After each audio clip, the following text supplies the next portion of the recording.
What are the four major parts of yoga? The four main parts are Karma Yoga,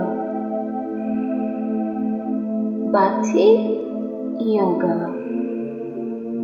Raja Yoga, Jnana Yoga. What are the three pillars of yoga? The three pillars are mind, body, and spirit. Repeat. Mind, body, and spirit.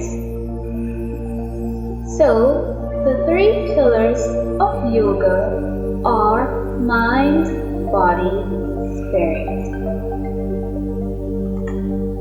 What are the three most important aspects of yoga? The three main important parts are alignment, focus, breathing. Alignment, focus, breathing.